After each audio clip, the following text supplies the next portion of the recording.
se intentará rascar poco y que se vaya deshinchando el globo, creo, es mi sensación. Porque al Madrid ya le va bien que exista este caso para sacar la carta Negreira cada 2x3. A mí me molesta, por ejemplo, que hablen tanto en la tele del club. La juez que instruía el caso Bartugate, que es Ariana Gil, ahora ha pasado al juzgado que lleva el caso Negreira, porque el juez del caso Negreira, que es Joaquín Aguirre, se ha jubilado y su lugar lo ocupa, fíjate tú, la que estaba instruyendo el Barçagate, que ha tardado más de 5 años y todavía no ha cerrado la instrucción. Pues respondiendo a la pregunta que me acabas de hacer ahora, el caso Negreira, nos habremos muerto tú y yo y todavía no sabremos la resolución judicial. Es verdad que la Liga, a mitad de partido, cambió la normativa, porque permitió que unas determinadas palancas se computaran de una determinada manera y al cabo de unos meses decidió cambiar y se computó de otra. Pero es que el Barça no tiene deudas, digamos, con Hacienda, con la Seguridad Social, no tiene impagos con sus trabajadores. Es un club que es, en este sentido, solvente. Entonces, ¿es la Liga la que tiene que controlar las cuentas de un club que es propiedad de los socios? Yo entiendo que el Barça a veces se enfrente a la Liga en este aspecto porque puede defender que sus cuentas se las controla el propio Barça. ¿Cómo están las relaciones del Barça con la cadena SER ahora mismo? Bien, bueno, bien. Desde Negreira están más tensas, pero bueno, nos respetan. O sea, no. Digamos que cuando entró, por simplificarlo, Joan Laporta, separaron, digamos, lo que son, hablo de radios, o medios catalanes, de lo que son españoles, y a Radio Barcelona, a la cadena SER en Cataluña, la pusieron en el saco de los medios catalanes, cuando anteriormente, digamos, que había ido en el saco de los españoles. SER, COPE, Onda Cero, Radio Nacional, ¿vale? Como, claro, es que la SER tiene una particularidad, que la SER es líder en España y muy competitiva en Cataluña. Es la única emisora que, digamos, tiene propuesta de programación potente en Cataluña y potente en España, porque RAC1, Cataluña Radio son potentes en Cataluña, pero no existen en España. COPE, Onda Cero son potentes en España, pero no son tan potentes en Cataluña. La SER es potente en los dos sitios, ¿no? Entonces, y además Radio Barcelona es la primera emisora de España, la que se fundó primero, con lo que tiene una historia que ya la sabes tú. Y con Laporta, digamos que empezaron poniéndonos en el saco de las emisoras catalanas y al publicar lo de Negreira, digamos que nos sacaron de ese saco y nos pusieron en el de las emisoras españolas. Pero bueno, digamos que nos ponen y nos quitan de ese saco en función de la semana. Pero bueno, vale. Oye, yo me lo tomo como un juego. También te lo preguntaba porque no sé si escuchaste el otro día a Manu Carreño en El Larguero llamando tramposo a Laporta y cómo sí. Enric Masip en el 11 de TV3, sí. Es que no sé si ha habido contestación de Manu Carreño o no, no sé si os sorprendió todo esto, le llamó sinvergüenza. Sí, sí, yo sabía que la declaración, bueno, la opinión de Manu Carreño había sentado mal en el Barça, porque evidentemente yo voy hablando con la gente y me hacen llegar cosas y tal.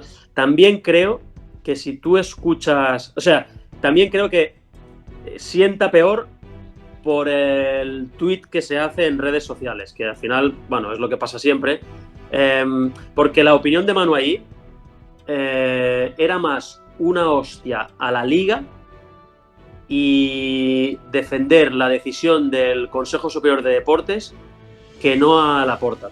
Yo creo que si tú escuchas la opinión entera de Manu, va más a criticar a la Liga y a Javier Tebas y a defender que el CSD le dé en este caso la razón al Barça que no a pegarle una hostia a Laporta. Pero es verdad que en el tuit, como ponen lo de, creo que es tramposo, trampa en mayúsculas y tal, llama la atención. Bueno, lo que dijo Carreño básicamente es que unos eran unos torpes, ¿no? Y el otro un tramposo, ¿no? Básicamente. Sí, yo creo que... mira, en este caso, el de la inscripción de Olmo y Pau Víctor... Sí. Claro, al final la Liga ha cambiado, digamos, el terreno de juego, porque lo primero que se discutía es si la documentación llegó a tiempo o no. La Liga decía que se presentó el día 3 de enero y el Barça que lo presentó el 31. Y ahora resulta que la Liga ya no quiere discutir esta cuestión, sino que pone en duda la palanca. Pero claro, es que tú autorizaste la palanca. Es decir, aceptaste el informe de auditoría y los comprobantes de pago de esta operación. Con lo cual, ahora pones en duda una cosa que tú ya aceptaste en su momento. Entonces, yo creo que esta es de las que el Barça más puede defender. Otra cosa es que el Barça creo que también ha intentado cargarse el fair play y sería interesante discutir sobre esta cuestión. Sí, o sea, el fair play de la Liga nace porque en los años 90 la mayoría de clubs tienen deudas con Hacienda, tienen deudas con la Seguridad Social y digamos que los organismos se ponen serios y pasan a querer controlar las cuentas de los clubes de fútbol porque eso es casapaca, ¿no? Y entonces hay muchos que se convierten en sociedad anónima deportiva, pero hay algunos que no, como el Barça o el Madrid, entre otros, que siguen siendo clubes, digamos, de propiedad de sus socios.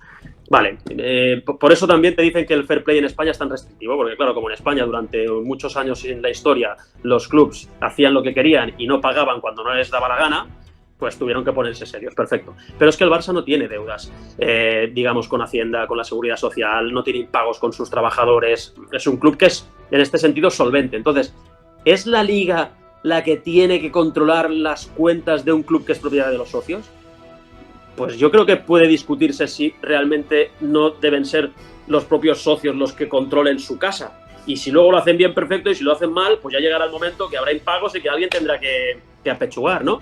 Porque es un fair play que es verdad que es muy restrictivo y que es verdad que intenta que haya un poco de una mínima igualdad en primera división, pero es que, nos guste o no, hay clubs que tienen más potencia y hay clubs que tienen menos. Es decir, el Barça, pues puede cerrar una operación para vender unos determinados activos que, por desgracia, el Betis no podrá, porque no tiene la misma dimensión. Y aunque no nos guste, hay clubs más ricos y clubs más pobres. Y esto es así, con fair play y sin fair play. Entonces, que sea tan restrictivo, yo entiendo que el Barça a veces se enfrente a la Liga en este aspecto porque puede defender que sus cuentas se las controla el propio Barça. Y además, es verdad que la Liga a mitad de partido cambió la normativa porque permitió que unas determinadas palancas se computaran de una determinada manera y al cabo de unos meses decidió cambiar y se computó de otra. Y como en economía 2 más 2 pueden ser 4, 3 o 5 en función de lo que te interese, pues la gente se vuelve loca. Y luego Laporta tiene una virtud que a la vez es un defecto, que para muchos es gracias a esta manera de ser que pues ha conseguido que ahora el Barça esté compitiendo por ganar los 3 títulos, pero que es un modus operandi arriesgado. Y es que él, ¿sabes cómo cuando te quieres colar en un concierto que lo que tienes que hacer es esperar a que haya el barullo final, a que se genere esa confusión y tal, y no sé qué, y entonces tú ¡pumba!, te cuelas ahí y si tienes que dar explicaciones ya las darás después del concierto, cuando te pillen? Laporta es un poco así, fíjate que todas las operaciones las hace al final. Y cuando haces todas las operaciones al final se genera todo un barullo y lo que hace es que el debate se centre en si podemos o no inscribir, por ejemplo, a Dani Olmo y no en qué clase de operación acabamos de hacer. ¿Con qué socios la hemos hecho? ¿Cómo se va a ir desarrollando el negocio en los próximos años? ¿Cómo está el caso Barçagate? Porque esto cuando lo sacasteis, ¿en 2021? ¿El Bar2Gate? En el 2020. No, 2020. Pues sí. En ¿Cómo febrero del 2020. Todo esto? Está todavía en fase de instrucción, imagínate si la justicia es lenta. Nosotros destapamos el caso en febrero del 2020 y estamos ya en abril del 2025, han pasado más de 5 años y sigue en fase de instrucción. A ver, que la noticia era cierta, que a mí es lo que, casi te diría lo único que me preocupa, ya ha quedado acreditado, porque el Barça tenía contratada a una empresa, efectivamente, que esa empresa quería influir en las redes sociales, en el estado de opinión de las redes sociales, está acreditado, que lanzó una serie de mensajes que atacaban a varias personas relacionadas con el mundo Barça, está acreditado, y que además se hizo esta contratación saltándose los controles internos del propio club a conciencia, y eso está acreditado con el dinero que se pagó, y a partir de aquí, si hay o no delito penal, como siempre digo, los periodistas explicamos noticias y los jueces juzgan posibles delitos. Yo creo que algo va a pasar, pero también me da la sensación de que con el paso del tiempo, bueno, digamos que todas las partes van perdiendo como interés, ¿no? Y eso se puede ir alargando, pues no sé hasta cuándo, la verdad. A final de año, antes de que acabara el año, estuve hablando 35 minutos, evidentemente no voy a contar de lo que hablamos, porque igual que a mí no me gusta que cuenten cosas mías, pues yo no voy a contar cosas que me cuentan los demás, ¿no? Pero estuve hablando 35 minutos con Bartomeu por teléfono y me empezó a contar X, Y, Z, por qué hice esto, por qué hice lo otro. Que yo me quedé hasta fascinado, porque digo, y encima, yo que he sido una persona muy crítica, ¿no? Con todo esto, y me estuvo contando, y a lo que voy, ¿por qué te digo esto? Te lo digo porque no le vi el más mínimo, que sintiera la más mínima culpa de nada. Él cree que lo ha hecho todo bien, pero tanto en lo deportivo como en otras cosas. Y me llamó mucho la atención, porque yo digo, hombre, a lo mejor con el paso del tiempo, pues ha pensado esto, lo pude hacer mejor, esto, ¿no? Y me dio la sensación de que no, de que creía que lo había hecho bien todo, ¿no? Bueno, es normal, ¿no?, que cada uno defienda su gestión. Yo creo que en el caso del Barçagate, él descarga bastante la responsabilidad en la que fue su mano derecha, Jaume Masferrer. Era, digamos, el hombre fuerte a nivel comunicativo, también en cuanto a algunas gestiones. Y me da la sensación de que en este caso, el que hablamos ahora, el Barçagate o Bartugate, él descarga la responsabilidad en Jaume Masferrer. Pero bueno, a ver si algún día nos lo explica a nosotros. Yo también he hablado bastantes veces con Bartomeu en privado de varios... Es un tío de trato bastante normal, Bartomeu. Pero sí es cierto que me hubiera gustado que en su momento, cuando nosotros destapamos la noticia, además siguiendo unos protocolos que creo que fueron muy honestos, porque hablamos con todos los implicados, les dimos derecho de réplica, les enseñamos incluso la documentación que teníamos previa a explicarlo y tal. Sí me hubiera gustado que en lugar de ir a dar entrevistas a RAC1 o Catalunya Radio, hubiera venido a la cadena SER y ahí pudiéramos haber intercambiado pues opiniones sobre el caso. Entiendo que no vino, porque evidentemente no es lo mismo ir a un sitio donde no dominan la información que al que sí la dominan, porque tienen todos los detalles, los que explicamos y los que no.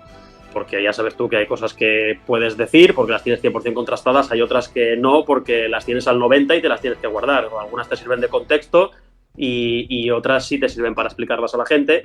Y quizá cuando se cierre todo, viene un día y hablamos de esta cuestión, del Barçagate. Él es consciente de que donde sí cometió un error fue en pagar salarios desorbitados a los futbolistas. También es verdad que es fácil desde fuera juzgar cómo afrontan negociaciones, en este caso los presidentes, y cuando estás metido ahí, incluso los periodistas, la prensa, somos los primeros que acabamos, a lo mejor sin darnos cuenta, presionando para que un jugador cobre más de lo que debería, ¿sabes? Pero claro, para mí la deriva del Barça de Bartomeu viene sobre todo a raíz del adiós de Neymar al Paris Saint-Germain, cuando cobra esos 222 millones de euros, porque económicamente era una operación tremenda para el Barça. Fue un golpe anímico espectacular porque nadie se lo esperaba y tal, pero si tú te paras a pensar, 222 millones por Neymar, ¡pua! Pero ahí se puso nervioso y no sé si te acordarás, renovó a Messi cuando no había firmado todavía la anterior renovación, y no solo Messi, porque si solo fuera él, pues tampoco pasaría nada, pero creo que fueron... Nosotros publicamos un libro que se llama De la gloria al infierno, con Adrià Soldevila y Sergi Escudero, que analiza con detalle muchas de las decisiones del Barça de Bartomeu y también apunta algunas del Barça de Laporta, y cuando lo reviso ahora pienso y digo, mira, ¿ves? Esto ya lo apuntábamos en el libro.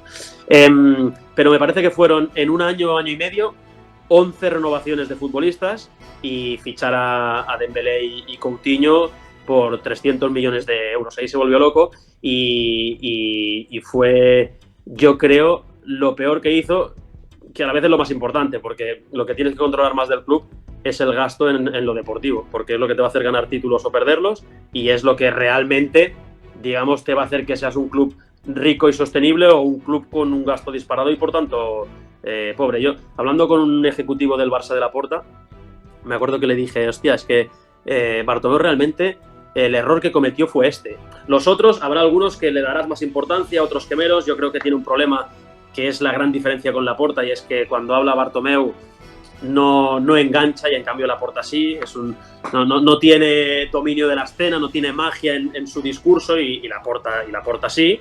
Y un presidente tiene que ser líder y tiene que transmitir ese liderazgo.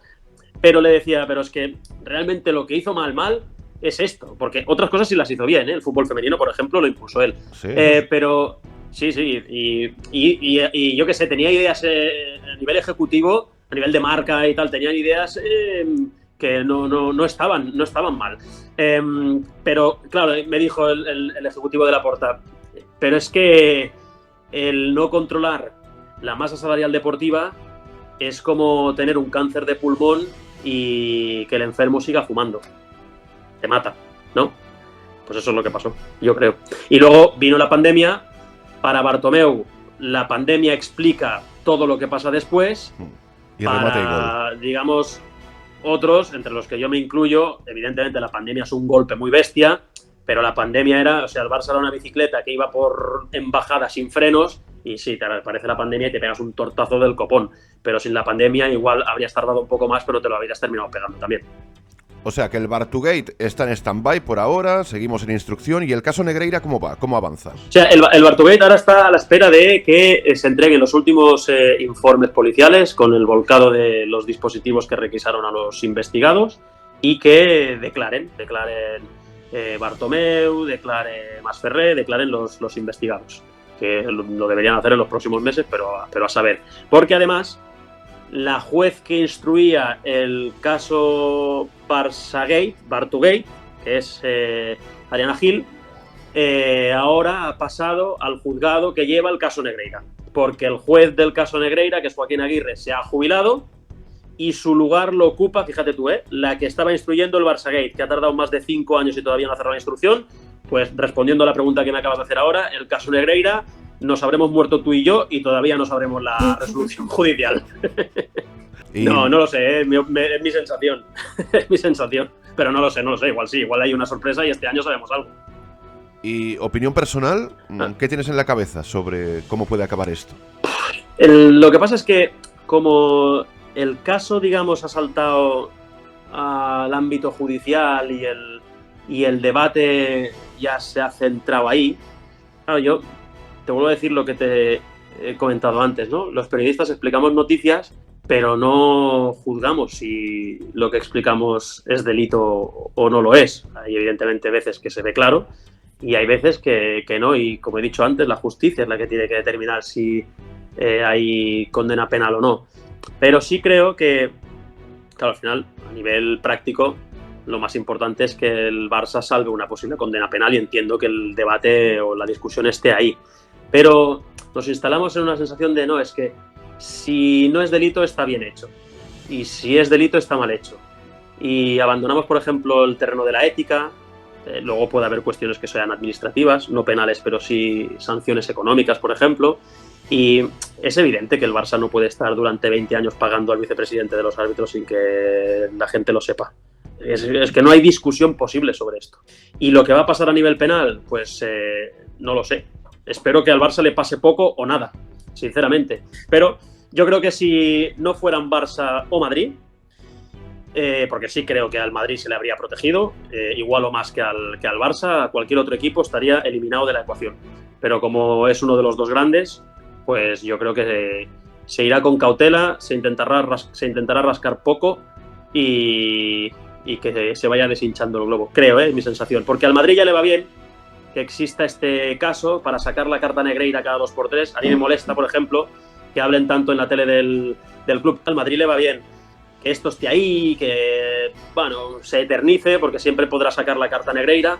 Cuando a mí me molesta porque, oye, Negreira podría tener el peso que fuera, pero lo que está claro es que ahora no manda. Desde 2018 ya no está en el comité de árbitros y han pasado ya, pues, 8 años. O sea, y decir, no, es que hay hijos de Negreira todavía mandando, cojones, si estuvo 20 años en el comité, todos los árbitros que hay que hubieran nacido en un determinado periodo de tiempo, se les puede vincular con Negreira. Mejía Dávila, que es delegado arbitral del Real Madrid, es de la época de Negreira. Eso te iba a decir. Con Negreira. Eso te iba a decir, es un hijo, ¿sabes?, de Negreira también, ¿o qué? Claro, o sea, pero al Madrid le va bien, ¿no? Y también pienso que al Barça le va bien que este tema se toque lo mínimo posible porque todo el mundo sabe que es delicado, es evidente, o sea, hasta los que lo hicieron saben que no actuaron correctamente, lo saben perfectamente. Que el EGM Habéis superado al partidazo de la cadena COPE, el larguero, después de varias caídas,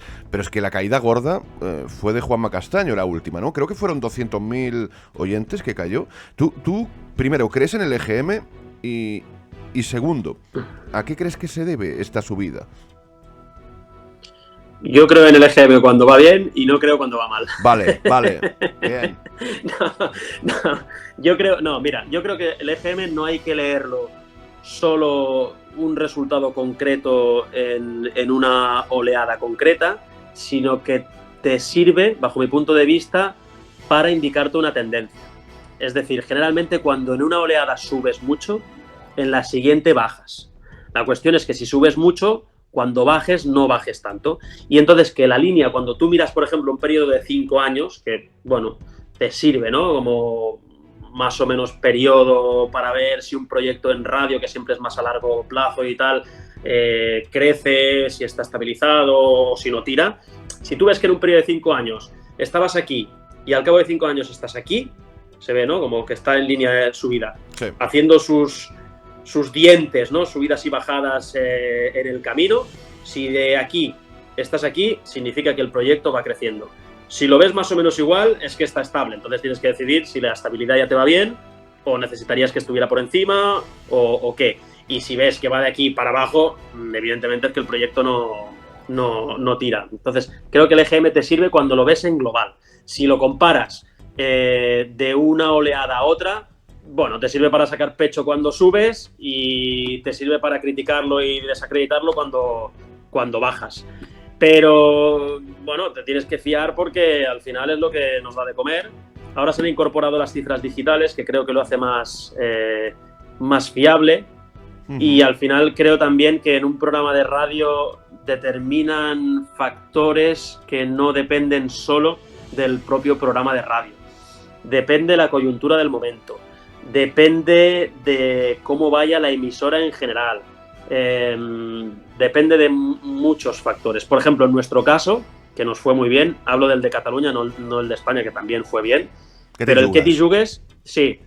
Cuando el Barça va bien, nuestro EGM va bien. Creo que es la primera temporada, después de muchos años, que no me ha pasado ninguna vez por la cabeza irme.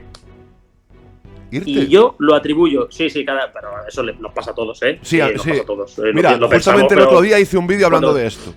Sí, pero mira, el otro día miraba mis notas del teléfono y, hostia, vi un escrito que ya tenía del 2000, creo que era 18, ahora no lo encontraré porque me lo guardé, pero claro, lo tengo antiguo, que era, como dijéramos, mi carta de renuncia al Ketty Jugues, que ya había cerrado una etapa y que ya no quería continuar. Creo que era 2018 o 2019. Y estamos en el 25 y ahí sigo. Ostras. ¿Sabes? O sea, tienes 50 millones de euros. A lo largo de una temporada te quieren marchar un montón de veces. Bueno, al menos yo. Y yo creo que, bueno, tú también, como explicas. Es que me siento representadísimo. Gente, ¿no? Claro, porque somos unos privilegiados, pero hay tensión. Y al final también llevas años y te cansas, que es mental todo. Es mental todo. Sí, hostia. Sí, mucho. Pero este año es el primero en mucho tiempo que no lo he pensado. Y lo atribuyo a que el Barça de Flick mola, sí, y a la llegada de Albert Bermúdez, porque siempre nos lo hemos pasado bien, ¿no? Pero ahora nos lo pasamos todavía mejor. Pero porque ahora, fíjate que ahora tenéis una relación de amor Chesney-Cadena SER. Vaya, es verdad, sí. ¿No? Y creo que va a vivir varios capítulos más esta relación de amor. Sí. Sí. Y mira que cuando llegó, hostia, hubo un partido, el de Benfica, que pensé, hostia, es como un saco de cemento, tío, que cae a plomo. Pero el cabrón se ha puesto en forma, tío, ha asumido además su situación, transmite una calma tremenda. Me han explicado que ha caído de pie en el vestuario, que además es un muy buen ejemplo para los jóvenes. Y fíjate que de los 16 últimos partidos, en 10 ha mantenido la portería cero, ¿eh? Vaya. Que era importante, porque hemos hablado mucho del poder goleador del Barça de Flick y poco de la fiabilidad defensiva de los últimos partidos. Y para ganar títulos es importante que si no te meten goles, no pierdes. Y hostia, a mí me cae muy bien Chesney, no lo conozco. Pero cuéntale a la gente qué pasó, a la gente que a lo mejor no es de Cataluña. ¿Qué pasó con la cadena SER y Chesney? Bueno, pues hicimos una canción sobre Chesney. Y fumaba como un puto carreter.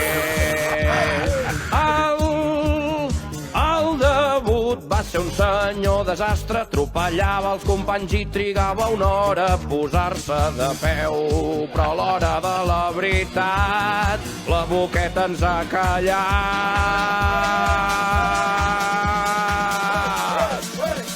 Chesney, Chesney, Chesney, rei de Barcelona.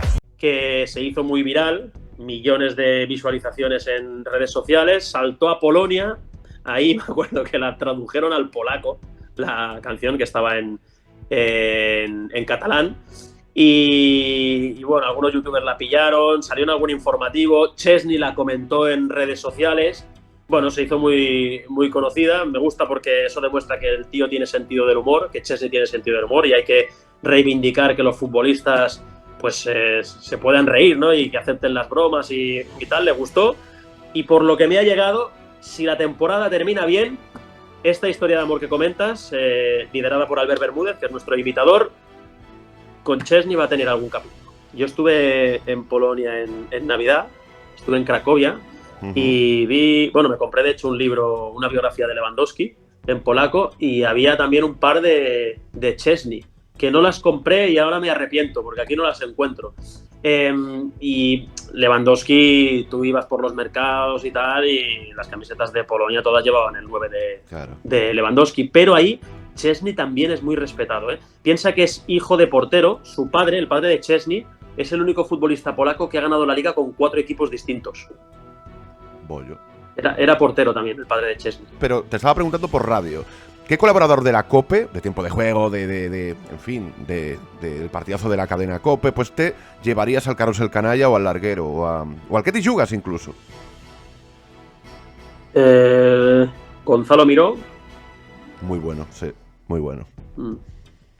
Tiene que ser colaborador, ¿eh? No puede ser... O narrador. No puede ser redactor. Hombre, Lama. Yo creo que Lama es un animal mediático. Es verdad que cada vez le falla más la voz, pero es un tío... además yo lo he visto trabajar y es un líder, porque es quien organiza muchas veces los equipos y los dispositivos cuando pues vas a Eurocopas o Juegos Olímpicos y desplazamientos y tal. Es un loco del trabajo correcto. Yo cuando iba a Golazo con él, te lo juro, porque me convocaba él, me mandaba él los mensajes, ¿qué día te va bien esta semana y tal? Me los mandaban a la media parte del Madrid y yo pensaba, pero si están narrando el partido para COPE. Pero no, pero aquí 10 minutos, tengo 10 minutos aquí para hacer algunas gestiones y tal. Yo lo recuperaría para la SER. Pero con SMS te lo mandó, ¿no? Sí, porque no tiene WhatsApp. No tiene WhatsApp. Sí, mira cómo lo sabes. Sí, por eso. Yo voy a hacer una cosa como las que hace él. Me voy a comprar un Nokia de estos antiguos, Connecting People. Pues está bien. ¿Relación con Marçal Llorente y Albert Lesan en la actualidad? No tengo. Marçal, yo lo llamé antes de sacar la noticia esa de los pagos a periodistas. Es que la noticia es la que es. O sea, y él lo intentó justificar. No es justificable que tengas un programa que ni tan siquiera computa en el EGM porque la radio es pirata y te estén pagando con dinero, cosa que no hacen con otros medios, porque con los otros era intercambio, que es bastante importante. No es lo mismo un intercambio. Intercambio significa que no hay dinero por medio, sino que tú tarifas cuánto vale la publicidad en tu medio. Y a cambio, pues el Barça te da entradas para sortear con los oyentes, camisetas, ¿sabes? Algunas cosas de estas, a que haya intercambio con dinero. En el caso de Marçal era con dinero y además, digamos que le pagaban más a Marçal Llorente que a RACU, Cataluña Radio, la SER, COPE, cuando es evidente que unas tienen audiencia y la otra no. No es discutible, pero oye, cada uno se busca la vida como puede. Y en el caso de Lesan, que sí que creo que era distinto,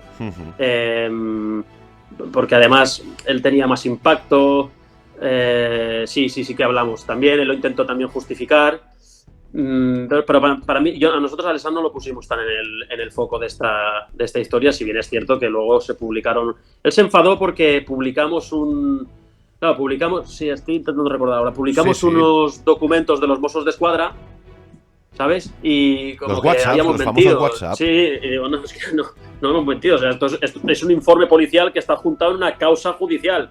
un informe policial, una causa judicial. O sea, la noticia es objetivamente cierta, porque existe este informe y está en la causa judicial. Pues ahí es donde yo me cabré, ahí es donde yo me cabré. Si tú quieres defender tu posición y explicar por qué lo hacías, pues perfecto, sí, nosotros le dimos la oportunidad de hablar en la radio, pero vaya, no, tampoco, vale. Oye, me lo tomo como, digamos, rasguños de esos que tienes en la vida y tampoco le guardo ningún rencor, ¿eh? Pero digamos que es complicado, ostras, al final. Lesan y Marsal son distintos. Con Lesan he tenido más relación porque alguna vez me ha llevado al programa, más sé que era oyente o es del Que Jugues. Con Marsal no he tenido, simplemente habíamos coincidido alguna vez y tal, pero no. No, pero que sobre todo te creo que son distintos uno del otro. ¿No? El hecho de tener que dar información, a lo mejor pues de compañeros, ¿no? Que luego al final. Pues, sí, pero al final. Y es muy digno. Antes, y coger y llamarle muy bien, antes, como hice yo. Sí, siempre. Pero eso lo hemos hecho siempre. Siempre. En todas las noticias que hemos sacado, los implicados antes la han sabido, antes hemos hablado, claro. Antes hemos querido contrastar su versión de los hechos, le hemos dado la oportunidad si querían hablar en público, si no, que incorporábamos la versión, digamos, explicándola a nosotros, atribuyéndosela a ellos, porque hay veces que la gente te dice, no, di que esto te lo he dicho yo, pero prefiero no salir yo a decirlo, perfecto, pero yo te incorporo, siempre lo hemos hecho así. Cuesta, eso cuesta, porque hay veces que, hostia, las llamadas son delicadas, pero oye, es lo que hay. Mucha suerte y que ganemos el triple, vale. Tú, que vagi bé. Espero que sí, tío. Un abrazo. Que vaya bien. Coño, pasa, no controlo mis impulsos, tengo mirando. Y yo pensaba que esta sensación tenía caducidad.